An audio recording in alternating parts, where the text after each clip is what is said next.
Mexican sour cream. So a lot of people have been asking in my videos, what do I refer to with crema? And I'm talking about my Instagram videos because on YouTube I fucking suck. But what I refer to as crema is Mexican crema. So it's either sour cream or crema ácida in Spanish. And yes, well, you can buy sour cream in the supermarket, and I can also buy it, for example, in Austria, which is something really weird and it sucks. I'll show you. The Mexican one is a bit different, and I mean, we will never get as close as what you can buy in a town with like fresh milk and everything, but we can get really close to it. And what I've been doing so far in my videos, if you see something like sour cream, I've been mixing heavy cream, with a high fat content, 36% fat content, with yogurt, Greek yogurt in this case, to give a bit of the acidity. And that has been proven to work well for me. It gives me the consistency, but because of the heavy cream, it's a bit thinner, and then the yogurt is thicker. So this gives a better consistency, so I can put it in my food. And actually, I'm surprised, it works quite well. You can also add a pinch of salt. But I'm trying to do a proper recipe to show people that it's not so hard to make crema mexicana. But since I'm not a chef and I'm also not a food scientist, I'm basing my knowledge on how people are doing it. And I've been researching the entire afternoon today, and it's crazy. There's a lot of ways of doing stuff. So there's people that are mixing heavy cream with buttermilk. They're mixing heavy cream with sour cream, so like already store sour cream and a tiny bit of lime. There's people that are mixing just heavy whipping cream with lime or vinegar and a bit of salt. There's people that are cutting the milk, like putting just normal regular whole milk, cutting it with vinegar to make cheese, and then grabbing this cheese and then blending it out with a bit of the buttermilk that you get out of the cheese when it cuts, so like this liquid that you get. So there's all sorts of recipes, and I'm really not getting to or gonna be able to build up something. Normally my videos, I do have my own recipes, and I research the dish and I get inspiration on how it's done. There's always traditional methods on doing the dish. Sometimes I can find recipes that my mom shared with me or that someone shared with me, followers or whoever, friends, and then I adapt it to my own taste, more or less of this. I remove ingredients out of my own ingredients, so I give it my taste, and that's how I try to work on recipes. For this one, I'm gonna show people just like 2 maybe or 3 ways of how to do the sour cream. One way it's gonna be based on Diana Kennedy's book, which I finally got, and people were making fun of me that I couldn't get it. They don't fucking sell it in Austria. I found a website in Germany where I was lucky enough to find it used. It's a website where they sell used books, and thank God it was in English, and that's the only one that I could find from Diana Kennedy so far. And a lot of people recommended these books. So, and I've been going through it, and really like great content. I love it because it always has the dish, a story of the dish, and then the recipe of the dish. And you can see that she put a lot of effort into researching the dish, into trying many versions of it. You can kind of like feel it in the book and the stories that she's telling. So yeah, so what I'm gonna do is base my recipe into hers, or on hers, which is 1 cup or 250 milliliters of heavy cream. Here it says not ultra pasteurized. I think it's gonna be very difficult to find. I would need to go to a local producer, and I can't. I don't have the time. So I'm gonna be using whipping cream from the supermarket, which is this. In German it's called Schlagobers, and it's 36% fat. So I try to, I don't know, maybe it's not the best quality, but I try to find what looks to be the best quality. And in general, in Austria, dairy is really, really good quality. So they really take care of those type of products. And then I also am gonna use buttermilk. Here the recipe calls for 3 tablespoons, which should be somewhere around 45 milliliters of buttermilk or yogurt. And here it says no, not low fat yogurt. So I do have yogurt, but I only have Greek yogurt. So I'm just gonna stick with buttermilk. And this is 1% fat buttermilk. This is bio, blah, blah, blah, like super incredible standard buttermilk. It was, anyways, not so really expensive. Thank God I live in Europe, because this type of things, like this type of super crazy organic bio blah blah blah things, are not as expensive as how they are in Mexico or in the US, where it's insane to get these super highly quality products. Here I love it. Like in Europe, you can go and buy vegetables and buy dairy and buy cheese, like all these things from local, not from local producers, but like from supermarkets for a really fair price. And you can get a lot of quality, and they really, really take care of that in Austria. It's a small country, so I think it's easier to manage, track all of these things. Everything has to do with meat or dairy. It's really great. And vegetables as well. And you also have these local producers that go to the markets and they sell their own vegetables, which are only organic vegetables and so on. So yeah, really cool. I consider myself really lucky in that sense. And I also really started appreciating things by themselves. Like in Mexico, we have this, how can I say it? We tend to mix a lot of things with a lot of things. We eat vegetables and we put so many things like salsas or this or tajin or lime or fruits as well. And here, while fruits are better in Mexico, that I must say, except for certain fruits, but most of the fruits are better tasting in Mexico. Obviously, the weather and most of the things that we get here are imported in the sense of fruits. But when it comes to vegetables and things that can be locally grown and locally sourced, the flavor is just completely different. Even the things that you find random in the supermarket that are not necessarily super crazy farmers markets things, the flavor is really incredible. Just a tiny tomato or something that is very simple has way much flavor here.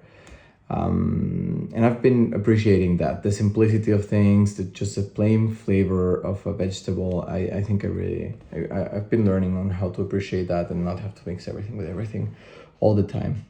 So yeah, so for the video, I'm going back to the topic. I'm gonna do the heavy cream buttermilk thing, and then I'm also gonna show people just like heavy cream and yogurt, I think, Greek yogurt. Heavy cream and Greek yogurt. I really like Greek yogurt, and that's my go-to yogurt at home. I just need to find the correct ratio, so I'll do that. And then another of the options was heavy cream and lime. So I'm gonna try that. And the good thing about that one is you only have to rest it for 30 minutes. So heavy cream and lime and a bit of salt, pinch of salt. And that I can try 250 milliliters as well. I don't know what I'm gonna do with so much crema. But lime should be maybe 1 lime, I think. 1 lime should be enough. Oh, it might be actually too much. I think it's gonna be okay, 1 lime. And the Greek yogurt, I think I'm gonna do... Ooh, the question is if I have enough. Then you know what? I'm gonna reduce this to 125 milliliters, or a quarter... No, a cup is 250. I go half a cup of heavy cream, half a lime. And then I'm gonna use half a cup of... or 125 milliliters, or half a cup of heavy cream. And Greek yogurt. How much should I put of Greek yogurt? Actually, this will need less. Okay, I don't know. I'll figure it out. But this is how I come up with my recipes. I am just like sitting down, researching the dish, and then thinking of which ingredients can go well and in which proportions, and then doing a bit of test, and then trying it. Sometimes I do use recipes from people that like just give them to me. For example, I have a follower on Instagram that she's a chef, and she just sent me like a ton of recipes, and she was like, yeah, I'm super happy to share it. Like, I think like food has to be shared, and this type of things are not like to be kept I'm like, wow, because I also know people that I've asked recipes from and they're like, it's a family secret. And I'm like, dude, like, come on, bullshit. What do you mean it's a family secret?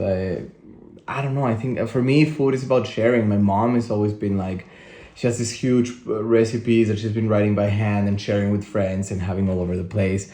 And that's how I see food, at least. But yeah, I guess many people like don't like it. So, but I really appreciate that people are willing to share. And she just served me a really cool tortillas harina, which is flour tortillas recipe that I still have to put it to the test and see how it works. And if it works out, she gave me like full and permission to post it in the channel. I'm obviously gonna give her a credit, although she said I don't have to. But I think in Spanish we have a phrase that's called honor a quien honor merece, which is like honor to whom honor deserves. And I think that's, yeah, definitely she's a superhero. And that's really cool about this, and starting to get to know people and getting all of these things and recipe and knowledge sharing. And that's what I really enjoy about this process, also part of the community. So yeah, cool. So I have this recipe. The Diana Kennedy recipe takes a long time because I have to warm up the Schlagobers. I'm mixing my German. The heavy cream, and I have to warm it up and then mix it with the buttermilk and then keep it in a warm place. And that would be really easy in the winter because we have the radiators and they're always blowing heat. In the summer, while the apartment is 30 degrees and it's really warm because we have no AC, 30 degrees is not enough. So I'm gonna have to keep it in the oven in just a warm setup. And yeah, that's it. I bought these super cool glass containers and for marmalades or jams and for keeping like stuff, I don't know, like pickled stuff. And I'm really excited to use them. It's the first time that I'm gonna use them, and I bought them a while ago. And they close really weird. It's like this system that I still don't understand how it closes, something like this. And so yeah, I'm gonna try them now for the cremas. And then I'm gonna have to come up with a recipe on how to use the cremas, either a soup or something. So yeah, so this is how I work my recipes. I have this tiny agenda where I write everything. For example, this was a tamarind water recipe. Sometimes they're very simple, but I always like to keep them stuck where I'm recording. So this is my recording studio. Welcome to my recording studio. And I just literally glue them here. And it always reminds me of what I have to do, and nobody sees it in the video. So that's really cool. And yeah, I think this blog is already long enough. I'm gonna try to start blogging and explaining the reasoning behind stuff, a bit more in-depth story. If I have something to say about the dish, I will say it. But yeah, I think I'm just gonna do it more often. And just to add up to the crema stuff and the crema information, a lot of Mexican cuisine needs crema. And what I've been finding really interesting is that actually all of this dairy stuff in Mexican cuisine came obviously after the Spanish came. So we got the European methods of doing cheese and cream and all of this dairy, which we didn't have before. So I always find it really interesting how cuisines around the world are just like grabbing from everywhere and taking the best knowledge from here and there and mixing everything, and sort of it becomes a cultural pot. I think a lot of people, I don't know, I've been noticing on Instagram in the comments that a lot of people like sort of like criticize these processes or like make fun of like, oh, what would Mexican cuisine be without the European, I don't know what, or this, or what would Europeans be without tomatoes? And I don't think we should see gastronomy like this. I'm really happy that things are mixing. I love this process of how we took Asian things and then adapted it into our traditional cuisine and created new dishes, and how the Europeans took ingredients from here and created also amazing things. And I don't know, I think we shouldn't be so jealous about our food, and we should be more about sharing and getting these things out to people and be happy that people experiment. And I mean, obviously, when you are cooking traditional stuff, try to stick to traditional methods and try to portray or show the most traditional way of that dish, or your interpretation at least of that dish. And I mean, we tend to be, and I try to be in my channel, right? Like if I'm giving a recipe, I try to be as traditional as how I remember it from Mexico. But then again, it's difficult. Dishes evolve, gastronomy evolves. Mexico's big. There's many ways of doing things all over the place.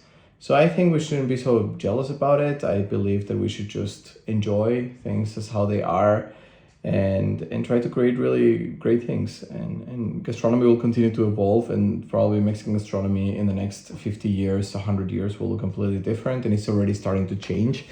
And that'll for sure happen everywhere in the world. So yeah. Anyways, I wish you all a great day, and be nice to everyone else, smile to someone else, make someone else's day, and yeah, I'll keep blogging and see how it works. I need to do more long content format, and I just wanted to do as simple as possible because I already have enough making all of the videos and the recipes, and being a dad and trying to learn German and adapt into a country that is not mine. So yeah, cool. Peace out.